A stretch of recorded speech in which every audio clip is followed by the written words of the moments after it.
Hello बच्चों, आइए प्रश्न को देखते हैं। तो प्रश्न में दिया है रसायन विलयन क्या होता है तथा इसे किस प्रकार निर्मित किया जाता है। इस विलयन का प्रयोग करते हुए निम्नलिखित तत्वों की उपस्थिति की जांच के लिए प्रयुक्त परीक्षणों के रसायन का वर्णन कीजिए। यहाँ दे रखा है हमें Cl यानी कि क्लोराइड। आइए मुख्य अवधारणा की चर्चा करते हैं। मुख्य अवधारणा। तो प्रश्न में क्या दे रखा है, रसायन विलयन क्या होता है।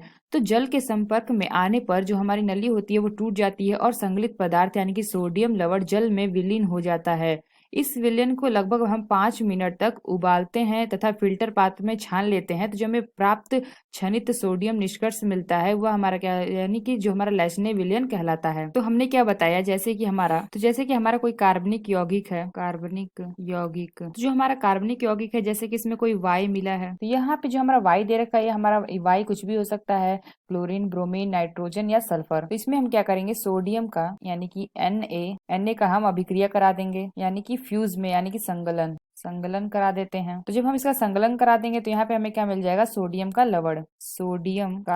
तो यहाँ पे हमें क्या मिल जाएगा, सोडियम का लवण। तो जब हम सोडियम के लवण को जल में विलीन करेंगे, विलीन करने पर यह क्या होगा, आयनित हो जाएगा, आयनित हो जाता है। तो ये जब जल में विलीन करने पर ये आयनित हो जाता है, तो जो हमारा आयनित हो गया है, तो इस प्रकार जो हमें प्राप्त हुआ है ये हमारा क्या कहलाता है, ये हमारा कहलाता है लैसने विलयन। इस प्रकार प्राप्त सोडियम लवण के जलीय विलयन को हम सोडियम निष्कर्ष या लैसने विलयन कहते हैं।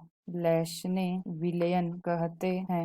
विलयन या सोडियम निष्कर्ष कहते हैं। और हमें प्रश्न में क्या दे रखा है, इस विलयन का प्रयोग करते हुए निम्नलिखित तत्वों की उपस्थिति की जांच के लिए प्रयुक्त परीक्षण के रसायन का वर्णन कीजिए। को देखें तो जैसे कि हमने यहाँ पे देखा कार्बनिक यौगिक है, उसमें प्लस वाई कोई है यौगिक, यानी कि हमारा हो सकता है नाइट्रोजन, क्लोराइड, ब्रोमीन या सल्फर हो सकता है। तो ये इसको अगर हम देखें तो ये हमारा कैसे काम करेगा, ये हमारा हो जाएगा सी यानी कार्बनिक यौगिक प्लस, अगर हम ले लेते हैं वाई की जगह नाइट्रोजन ले लेते हैं, यानी कि N प्लस, यहाँ पे हमने क्या दिया, सोडियम लिया, तो ये हमारा क्या है, सोडियम, यानी कि अगर हम इसमें सोडियम ले लेते हैं Na और इसका हम संगलन करा देते हैं, तो यहाँ पे हमें क्या प्राप्त हो जाएगा, यहाँ पे हमें प्राप्त हो जाएगा NaCN। वैसे ही अगर हम यहाँ पे कार्बनिक यौगिक ले लेते हैं और हमारा N की नाइट्रोजन की जगह सल्फर ले लेंगे, तो सल्फर लेंगे तो हमारा क्या बना लेगा, 2Na, और इसका हम संगलन कराएंगे तो यहाँ पे हमें प्राप्त हो जाएगा Na2S।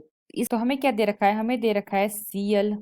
तो अगर हम इसमें देखें कि विलेन में हमारा Cl मौजूद है कि नहीं, तो इसका पता कैसे लगाएंगे। तो यानी कि जब हम Cl में Na का क्रिया कराते हैं तो हमें NaCl प्राप्त होता है, NaCl, और जब हमें NaCl प्राप्त होता है यानी कि सोडियम क्लोराइड, तो इसकी क्रिया हम करा देंगे AgNO3 के साथ। तो हमें क्या प्राप्त हो जाएगा, हमें प्राप्त हो जाएगा AgCl प्लस NaNO3। तो यहाँ पे हमने देखा AgNO3 यानी कि हमारा सिल्वर नाइट्रेट से जब क्रिया कराया तो हमें क्या प्राप्त हुआ है, सिल्वर क्लोराइड।